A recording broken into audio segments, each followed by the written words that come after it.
into these chapters, baby. Long story short, hey y'all, welcome back to my channel. If you're new, my name is Ginger. Welcome to the book club series part of this channel, guys. So every month we read a book by a Black author, and we review a couple of chapters every single week until the end of the month, and we review the book in its entirety, okay? So the book of this month is The Secret Life of Strawberries by Nagi. Okay, I know it's been a week now. Last week I did say we're gonna meet on Mondays. I apologize. You know, from now on, you know what I'm realizing? Instead of telling you guys what days to meet, I'm just gonna sit here next week. Because the thing is, if I put a date on something, knowing how busy my schedule is, I put so much pressure on myself where I don't realize that I have a lot on my plate. So when I try to fit in to record a video, I realize, holy shit, it's almost close to midnight. I don't have time, gotta wake up early for work the next day. So although I wanna be a no excuse type person, I want us to meet in the middle. So what we're gonna do is, we're gonna meet once a week. I know I can show up for that week. I don't know what day, but just know your girl's gonna show up, okay? So with all of that being said, I'm gonna get right into it. Last week I told you we're reading pages 1 through 10 for this book. Let me tell you, this book is no motherfucking joke, okay? I'm sorry I had to curse, but this book is no joke, all right? Before I get into it, I know in my last video, I watch my videos a lot and I analyze them, and I realized that I wanted to not give credit to just Nagi from coming up with this book, but realizing that it took a village, you know, for her to write this book. And I really want to emphasize on that because how important it is to have a very good support system when going through tragic events in your life, you know. And given that this channel is based on, you know, Black excellence and trying to support Black community and feed into the Black community, I cannot do that without not mentioning her support system. On the last video, usually I read like the front of the book, and then I read the back, and then I read usually like, you know, the first couple pages with like where they have acknowledgments. I don't know why I did not do that in the last video. I thought I did, but then I realized as I was giving her credit, I began to read the book.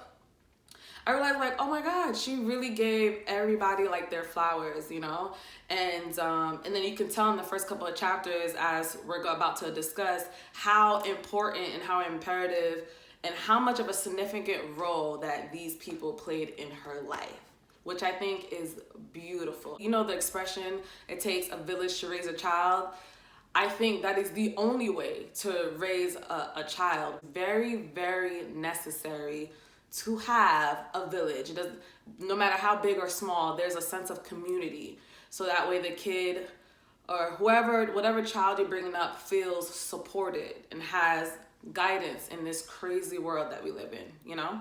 So with that being said, I'm going to read the acknowledgments, and then I wrote a couple of notes, so I won't make this video long. I'm gonna try to make it short and cute, okay?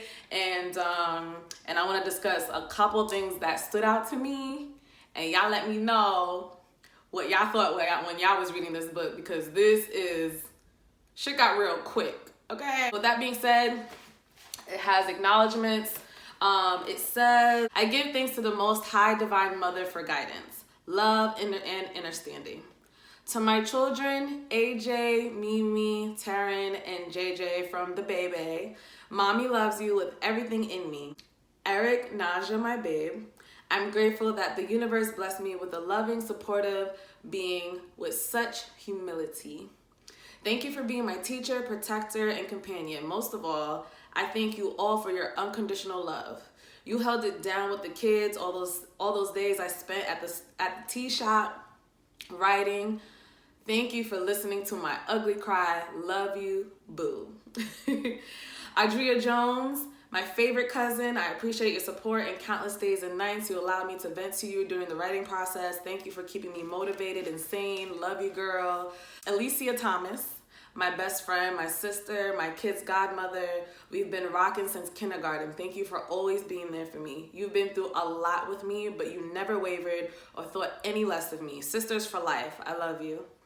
K-Gun, my country sis from Waco, Texas. Thank you for always giving me a good laugh and helping me with the title of my book years before we even knew I would be writing it. You've always been supportive since the day we met at West Johnish. I hope I'm pronouncing it right. I'm sorry, girl. Don't be getting all mushy while you're reading this. LOL, love you. Aunt Kat, I called you many times during this process. Thank you for answering my questions. I love you. J. Marie, my photographer boo, thank you for the dope strawberry field pictures for the cover. Very dope cover. I saved the best for last to my editor and self-publishing assistant, Monique, with your Make Your Mark Publishing Solutions. Mo, girl, you are the epitome of a dedicated editor and self-publishing assistant. You are truly operating in the meaning of your name and an advisor. It is your gift. You should do it effortlessly and with love. I really appreciate you guiding me and being there with me every step of the way, even being a listening ear when I needed it the most during the tragic loss of my son's father. You didn't have to do that, but you did.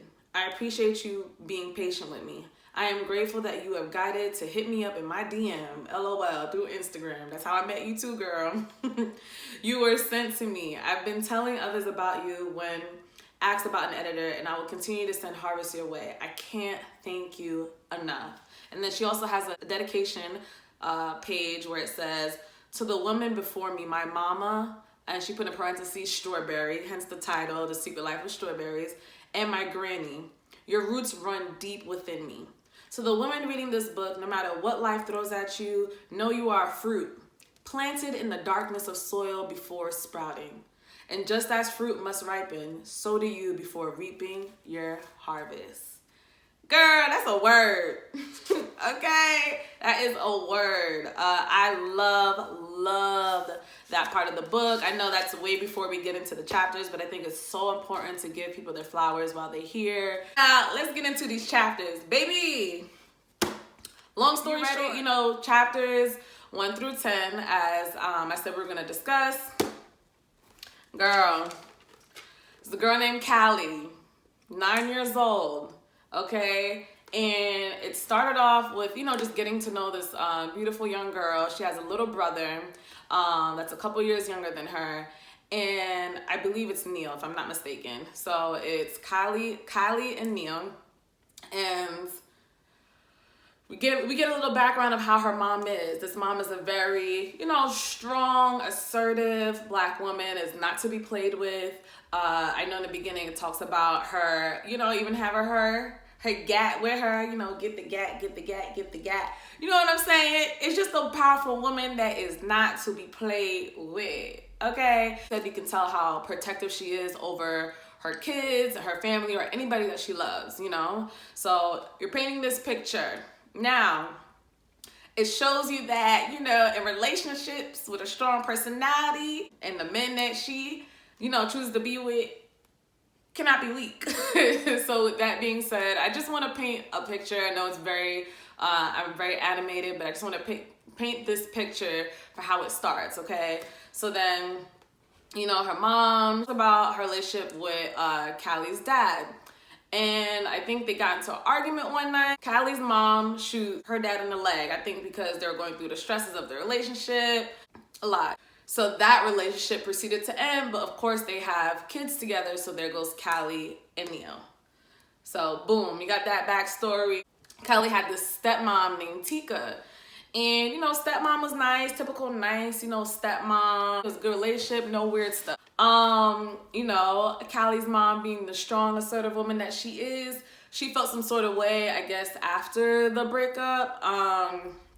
And anytime Neil would visit, he would tell him, don't bring your girlfriend. It's gonna be some, it's gonna be some. He came over to pick up the kids. So with that being said, Callie's dad did not listen, but his girlfriend, Callie's stepmommy over, and mommy wasn't having it. Threw bleach on him and on the mama and told her, get the hell out. I don't mean to laugh, but it's just like, I know we've all been in situations, whether we witnessed a situation like that or we heard it, or we know someone that has a relationship of that sort. What had me shook the most is one night, Callie and her mom and her brother go to the stepmom's crib to get Neil's shoes. We already know there's tension between, you know, from that bleach innocent incident, there's tension between, you know, the stepmom, Callie's mom, and the dad. And Callie's mom comes over and, well, Callie goes into the house. She sees a gun on the dresser, doesn't think anything of it. I get, you know, doesn't think anything of it, doesn't see the shoe, comes back to the car, tells her mom, like, Mom, I don't see the shoe. Mom's like, well, we're going to get this shoe. You know what I mean? There's something along those lines. Shoes in the house, you know what I'm saying? Well, gets out the car, leaves Callie and her brother in the car, goes to the door, proceeds to knock, and you know, things get heated. They're exchanging words, things get heated. Stepmommy Tika closes the door, slams the door in her face.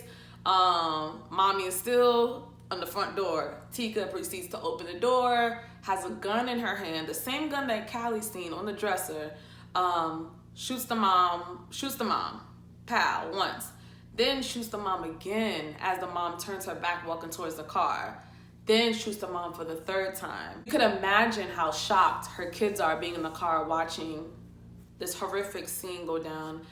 This is what made me so freaking sad and pissed, okay? Allie comes out the car and her stepmom proceeds to say, now go and tell the neighbors what happened. That's beyond mad. I can imagine as a 9-year-old girl having to see your mom shot and having somebody say those words to you, and to have your little brother in the back seat. And it further, that whole scene just, my mouth was literally dropped. Like I almost could not read the rest. I feel like often when you're reading books, you don't realize, even when you know it's not, even when you know it's based on a true story, you can kind of get lost in it, that you forget it's a true story. So you know, as I'm reading this chapter, and this is chapter 5. Chapter 5, 6, and 7 had me shook the most, for the fact that a 9-year-old had to see her mom get shot by a stepmom that didn't have any signs of mistreatment. She was nice to Callie. I could imagine how much of an effect that could have on Callie. And then to know that this is based on a true story, this is based on the author's true story, it just made me so sad, you know, knowing that that is somebody's reality, you know, and that it's many people's reality. Because I have done mental health work as a mental health advisor. So I've dealt with a lot of troubled teens and adults. I've dealt with detox patients. I've dealt with all sorts of patients. And to hear a lot of their stories, especially the kids, really was heartbreaking. Like, people go through it, guys. Like, it's no joke. So that scene honestly made me want to hug this girl, you know, and not just any girl. Again, this is the author. I literally had to DM this author, and I'm like, girl, I just want to hug the 9-year-old you. Like, I just want to hug the little girl of you because of what you witnessed and what you have to go through. And that's just the beginning, girl. This is just the beginning. And then further on, it further describes the scene even more. And she ended up going to somebody's house in the neighborhood, having to use the bathroom. Cops come, and soon afterwards, this fast forward to the court date. And I just couldn't imagine the fact that she had this run-in with the stepmom in the bathroom in the court date. This literally feels like an entire movie. Like, this. Again, this part had me shook, to know that a 9-year-old had to experience that, and to know that later on in life the brother had to grow up and know that he was present in the scene and know that he was too young to understand what happened. And it's very sad, you know. And the author of this book, Nagi, you are such a strong woman. And one thing I want to say, in tragic situations like this, I hate to be the one to say this, but it's just like, you have to know that you have such great purpose in your life.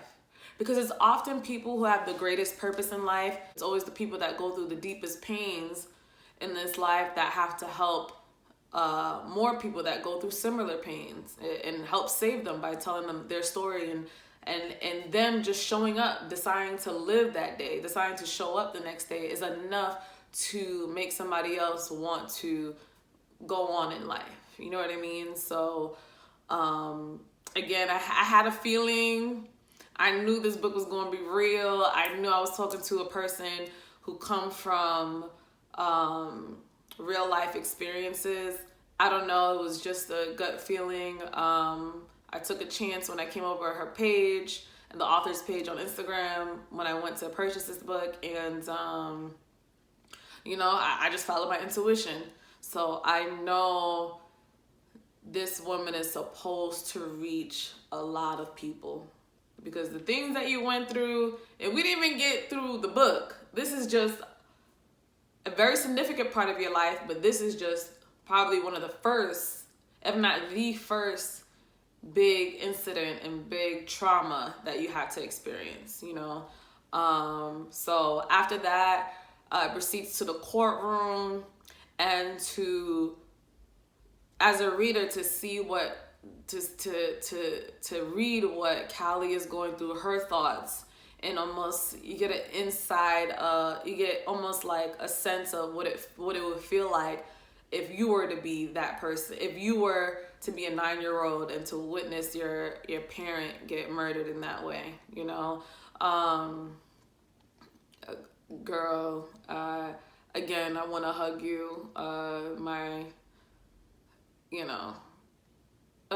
girl. So with that being said, just you being so brave enough to testify and to be on that stand, and to see how even how supportive everybody was, even for, you know, the DA, or I think the lawyer, to sit there and talk to you. And because a lot of times in those instances, a lot of the courtroom, they could be a little bit insensitive because of all the things that they've seen and whatnot. I like that they were very sensitive, and they allowed you to take your time to explain what happened, and they asked you if you wanted a family member to go up there with you, because you know, we live in a very insensitive world, and we know the system, as we all know, especially particularly for Black people, are not necessarily sensitive to us, or and in no way work in our favor. So to certain parts in that scene really stood out to me. The craziest chapters, girl, 5, 6, and 7 had me like in one place, like couldn't move, just reading. Like I couldn't, shook, girl, shook. So with that being said, that was one of the scenes that stood out to me. Also, the conviction had me sad because I know her stepmom, or I should say her mom's killer, was charged with manslaughter and only 15 years in jail. And it's unfortunate, because I feel like anybody who makes a cautious decision to kill someone, and to say those words after you kill someone, you deserve life, my girl. Like you took somebody's mother away from them, you know, like even though you go to jail, at least your kids get to see you. You know what I mean? Like it's just sad, you know. So going on, I know I'm looking down because I wanted to write a couple things. I didn't want to get too carried away. I know I have to edit the hell out of this video. Stepmom gets convicted. She's in jail. Dad's in jail. And so at this point, you know, some time has come by. She has a great support system with her aunts. Her Aunt Kim, I believe, she grandmother, very significant woman in her life. I believe there's also Aunt Polly. It slowly goes into her visits with her dad. And one thing I wish, it probably, you know, I have to read further into the story, but one thing I was very interested to, well, I was looking for as I was reading, is curious as to what Callie's dad had to say. Was there an apology? Was there an explanation? Or was it too painful for the dad to speak about, and he just wanted to enjoy the little time that he did with Callie during her visits, her and Neil's visits with the dad, you know. Yeah, that was something I noticed. I was just like, girl, I would have been questioning my daddy up. I was like, Daddy, I love you, but something, you know. And then also I gotta think from a 9-year-old standpoint, you know, it already expressed in the story how painful it was.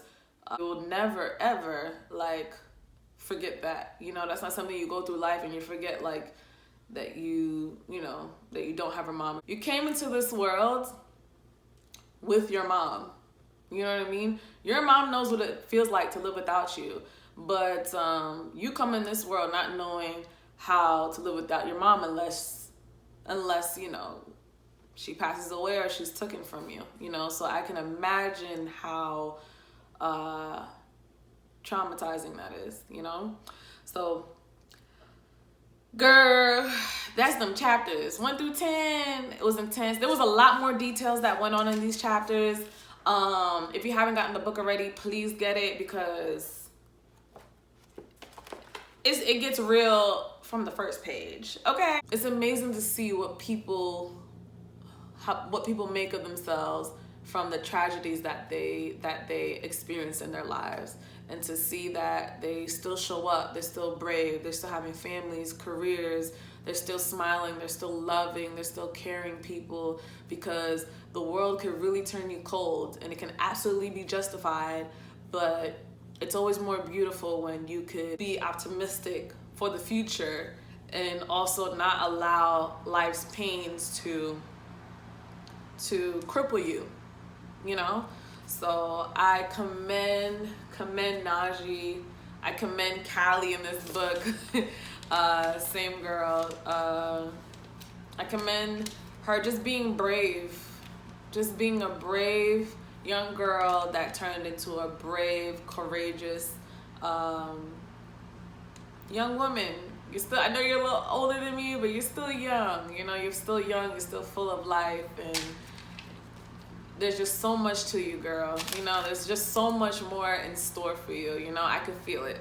So with that being said, when I tell you, I cannot wait to read the next 10 chapters, baby. So we're gonna read chapters 11 to, let's see, 11 to 21, okay? Guys, if you haven't gotten this book, please get it. I feel like this will help a lot of people out there that maybe have a similar experience. I think it's always good. It's always a sense of relief, and it's also healing to hear people go through similar situations as you, and see what they made of themselves, and see how they coped and how they got through life. I know I'm not nowhere near done with this book, but that's I can tell from just the first 10 chapters, guys. With that being said, don't forget to rate, comment, and subscribe, and I see y'all in my next video, okay?